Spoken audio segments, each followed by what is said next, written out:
now let's take a look at some action from the 1991 New Mexico Silver Gloves Tournament held in Santa Fe, New Mexico.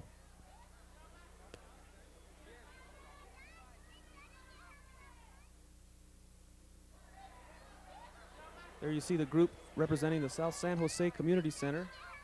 And the action's underway here. We'll just take a look at a few different bouts here of these young men going in there and showing their boxing skills.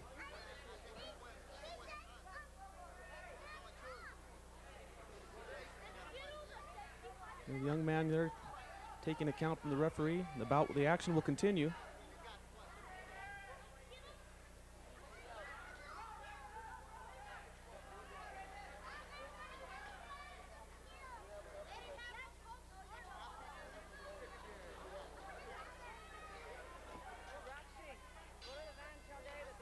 The referee steps in and stops the bout. So that'll be it for that bout. That didn't last too long. The referee being very cautious, making sure no one gets hurt. Let's take a look at another bout here now. We don't know the names or where these young men are from. This is on videotape from December of 1991. And there you see a standing 8 count immediately from the referee. The young man puts his hands up, showing that he's okay, and the referee says continue. And the young man with the white trunks comes boring in like a windmill. Very aggressive. This is typical now when you get the youngsters in there. They swing. They go in there with that windmill style. Kind of look like Aaron Pryor in there throwing lots of punches.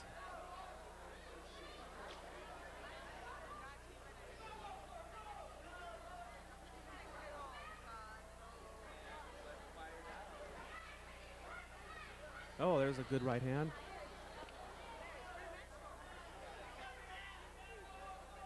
Again, looks like the guy in the white trunks there is very effective with just volume of punches, continuing to throw lots of punches. Oh, he ran into a left hand there.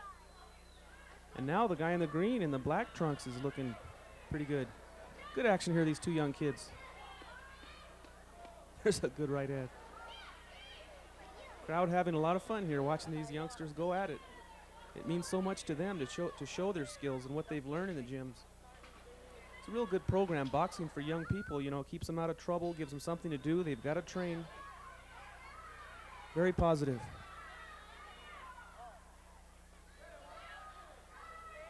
And I'm sure many of these kids with dreams of someday fighting in the Olympics, maybe even professional world championships someday.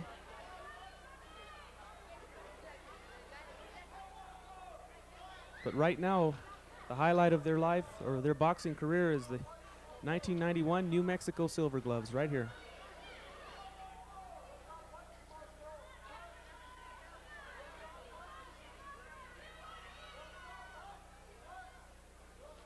And it's got to be really tough to be a judge with these intermediate divisions or these youngsters in here, because they throw so many punches, both fighters just wailing away with punches. It's got to be pretty hard to determine a winner in a lot of these rounds.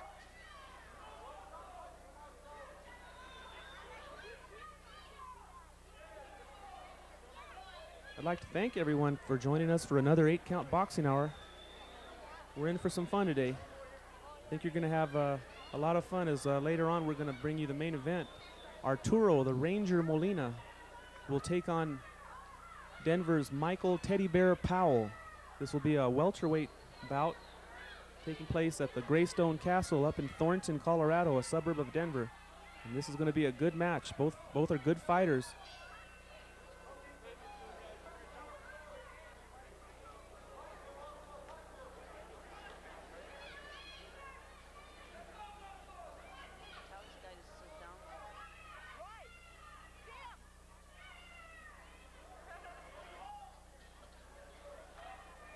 So the action continues again. Both men doing their best Aaron Pryor imitation or Henry Johnson. Non-stop punching.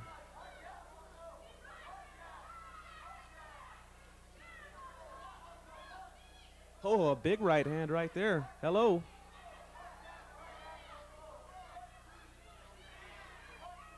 Again, you've got to remember that amateur scoring, the power is not rewarded. It's landing punches cleanly with the white portion of the glove onto a target area, which would be the front and side parts of the body, the head.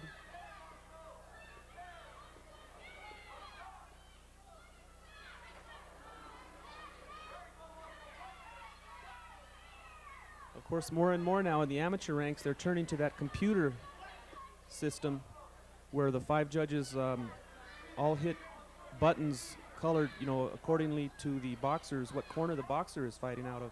And every time they see a punch land, they punch a button, and the computer figures out which ones score and which ones don't. And I don't know, there's a lot of controversy with that. Some people think it's the best thing that ever happened to amateur boxing, and other people think it's a disaster. So we just need a little more time to see how it works out. But that's what they're using in the Olympics and that kind of boxing. So now let's take a look at another bout here, and this looks like some good action right here. Immediately, the standing 8 count.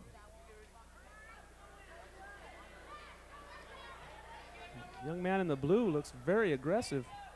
But here comes the other guy now with the white headgear swinging back. Look like pretty good boxers right here. Oh, yeah.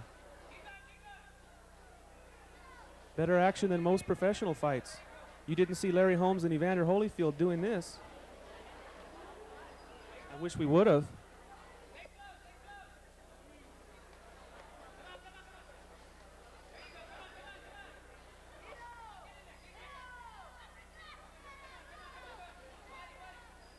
Oh, man. Very powerful display here. Man in the blue is pushing the other guy back.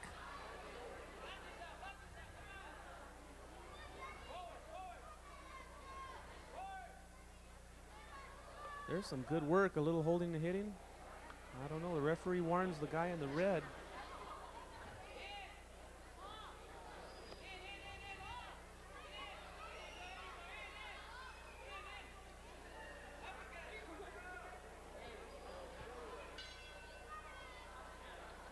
The end of the round, good action here.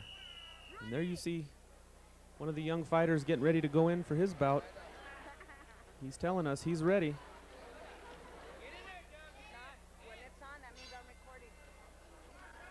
Fighters from all over the state of New Mexico here for the 91 silver gloves.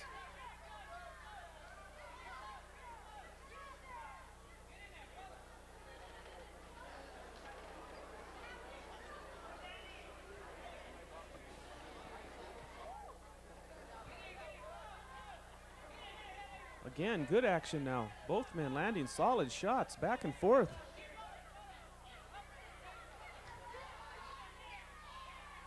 It's funny how you see these men getting paid $10 and $15 million, and they'll go in there and throw a shot here and there.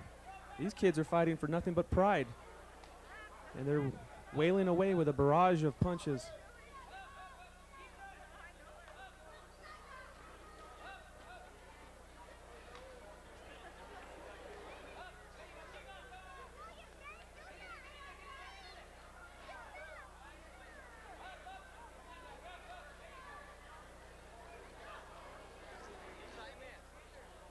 We need a little adjustment now with the headgear coming up.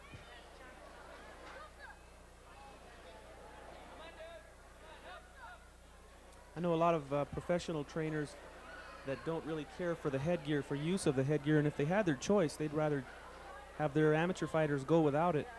Gil Clancy, for one, is a man who's always complaining about the headgear, but it does prevent cuts and things like that, unnecessarily punishment.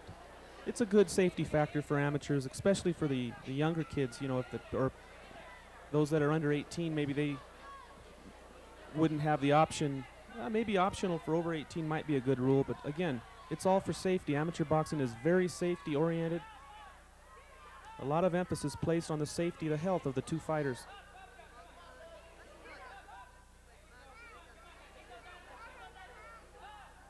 Now the man in blue has the other guy in the corner. His corner throws in the towel, and this fight is over. And that'll do it for our little taste of the 91 New Mexico Silver Gloves. I hope you enjoyed it.